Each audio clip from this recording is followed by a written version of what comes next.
everyone, Lou here. It's time once again to review another nostalgic movie for me, and it's another American Girl film. Shine those tap dance shoes, everyone, because we're taking a look at Molly McIntire.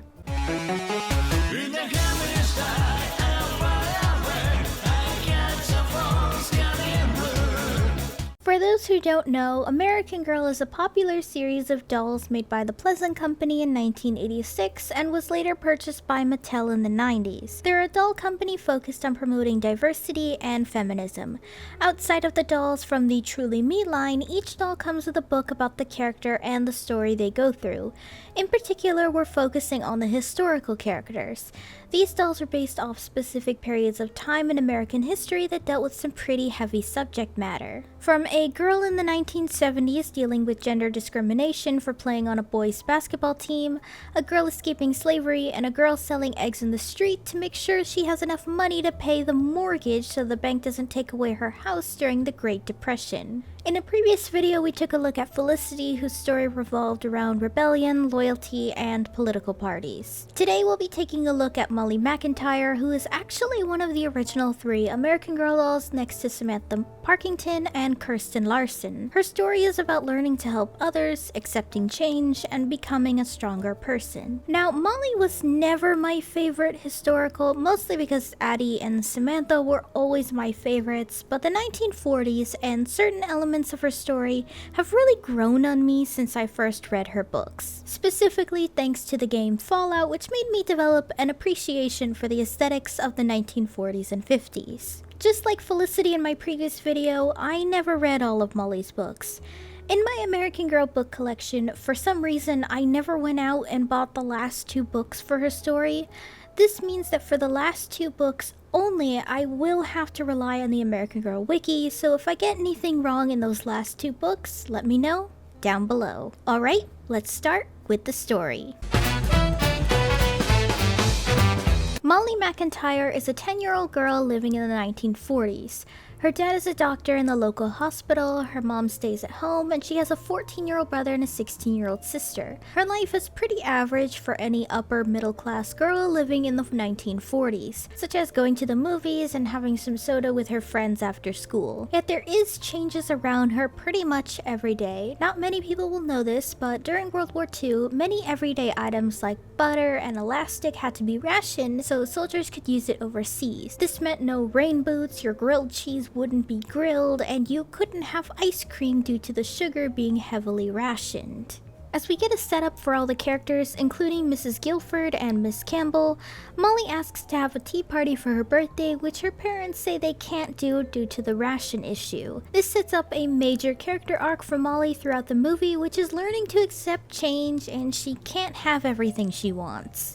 One thing she does want though is to be Miss Victory, the lead in a tap dancing routine at her school. Molly has a love for theater and the stage, so being Miss Victory is her ultimate goal throughout the movie. Though her hatred for change really sets off when Molly's dad announces that he's enlisting in the army as a field doctor to help wounded soldiers overseas. Molly is terrified her father is going to die over there and doesn't want him to end up like the hundreds of other soldiers and people she's heard dying. But Molly's father wants to do the right thing as a doctor and help people. There's also a patriotism thing to it, which I'm not a patriotic person, so I don't get it at all, but it's a thing, I guess. As Molly's dad leaves, Molly has to learn to readjust to things without her dad around, though this still means massive changes inside her home too.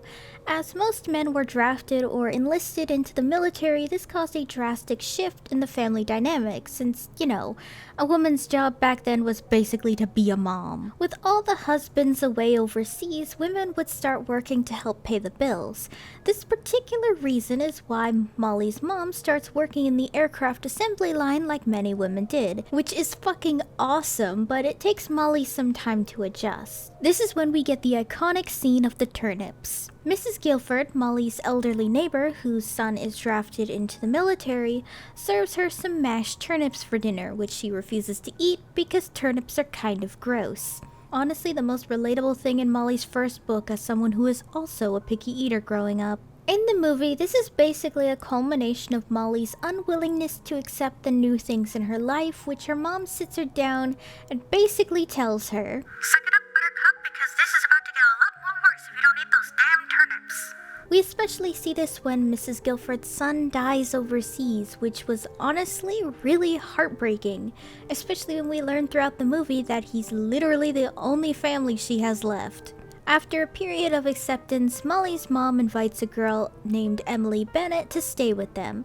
Emily is from England, and like many children from England, she was sent to live far away from London to make sure no children died from the attacks in London. She's clearly scared and shy, but Molly and her friends try to be nice to her. It eventually ends up that Emily lied in saying that she knows Princess Elizabeth and her sister when she actually doesn't. Though Emily seems to be a really sweet girl and is just trying her best, it's just easy to tell she's traumatized, especially when everyone talks about dying and bombs around her. Though a spelling bee, which seems to make things cheer up until her teacher, Miss Campbell, finds out her beloved fiancé also died overseas, which was really heartbreaking to see. Seriously, I have seen this movie a million times in my childhood, and for some reason this movie aged surprisingly well in the emotional department. While Molly's family is reading a letter from her dad, an air raid drill happens which flares up Emily's PTSD, and Molly and Emily sit together in the shelter where she explains that real air raids are a lot scarier. She'd hear the sounds of explosions and gunfire from the shelter or subway station. Though that night, Emily gets a nightmare about the night her mother died, basically during an air raid. Emily and her father hid in the shelter or something while her mom was still outside inside the house when their house was bombed. It resulted in the death of Emily's mom, which gave Emily major PTSD. They work stuff out, and Molly's aunt visits for a few minutes where she learns she has to do her part to make the world a better place. She starts collecting medals, helps assemble care packages, and collects blankets for soldiers to use. This, along with her tap dancing training, earns her the spot of Miss Victory at the Christmas pageant. Though shit really hits the fan when it turns out that Molly's dad went missing while taking care of soldiers to the on-site infirmary. She's half tempted to quit her goal of Miss Victory when Miss Campbell basically reminds her that her father wouldn't want to see her be a quitter like that. What's especially heartbreaking is we see her ready to break down as soon as Molly walks away. There's a lot of scenes like this, scenes where adults really show their true sadness and concern when Molly isn't looking or paying attention, as many adults do. I appreciate that realism actually. About a month goes by and her dad is found, though he badly injured his leg and can't return to service. I would assume he was discharged because of that injury, but the book and movies don't go into that detail. But apparently, according to her mystery books, he was discharged from the military, so I don't know. Well, Christmas is here and Molly gets to perform her show as Miss Victory. Can I talk about how much I love Molly's costume too? Again, I'm not a patriotic person, but you have to admit it's a really pretty outfit. Though maybe it helps I own the doll version of this outfit too, so maybe I'm biased. After such an adorable performance, Molly's dad surprises her by showing up backstage. She doesn't have her glasses on, so she can't see him, which makes a surprisingly emotional reunion as she's gonna flip seeing her dad back. Getting her glasses, she runs into his arm, and everyone is happy to have him back. That Christmas, her father gives everyone a gift he brought back for them on the way home, including a book for Emily. After hearing about Emily from Molly and her mom's letters, he met with Emily's father, who gave his daughter her favorite book with a beautiful message inside of it, letting her know that they'll be together soon. Honestly, it's really sweet. The movie ends with Emily and Molly reading A Christmas Carol out loud as the snow falls outside. The end. Honestly, I do genuinely like Molly's movies. Surprising to say that I actually liked Molly's movies way more than I did her books.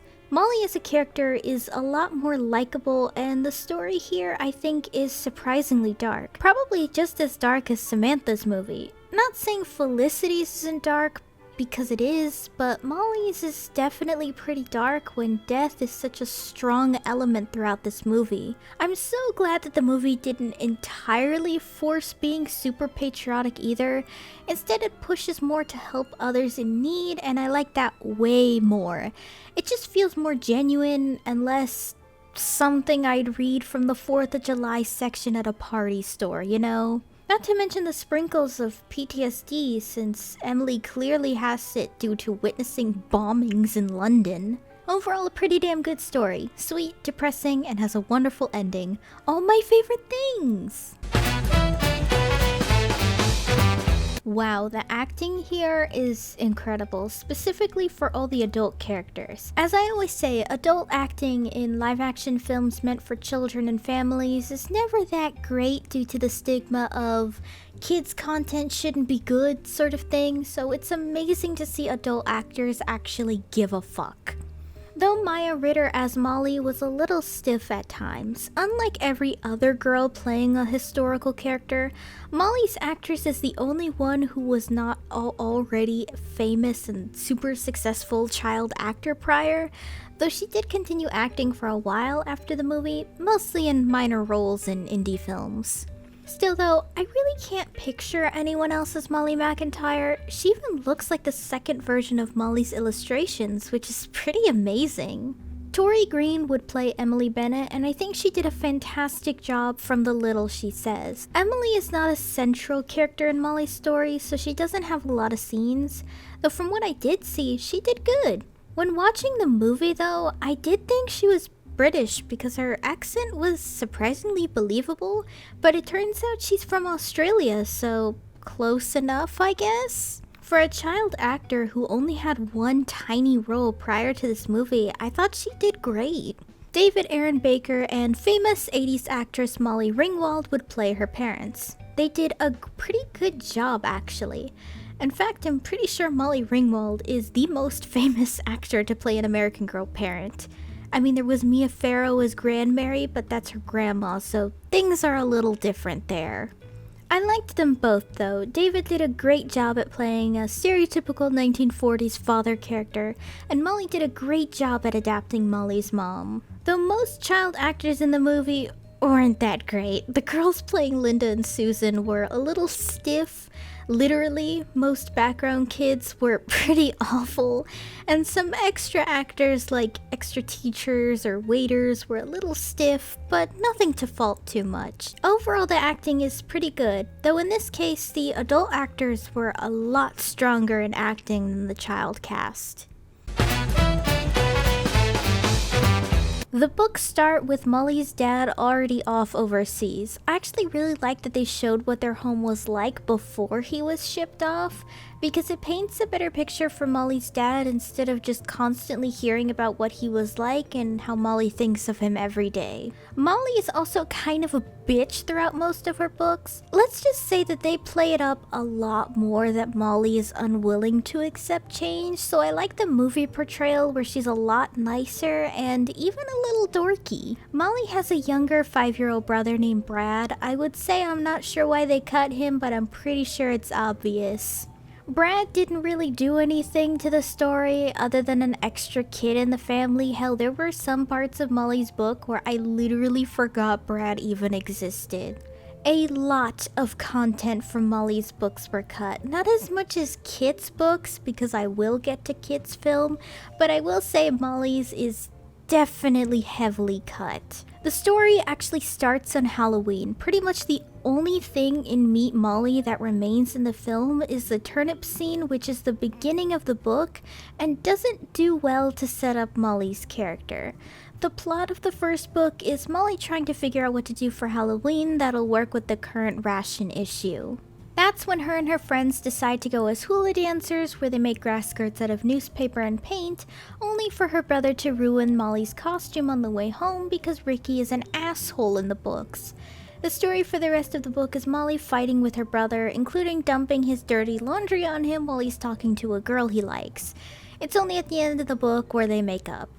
Molly's second book was also cut, where the story was Molly and her friends being bitches about not wanting to help knit socks for soldiers overseas.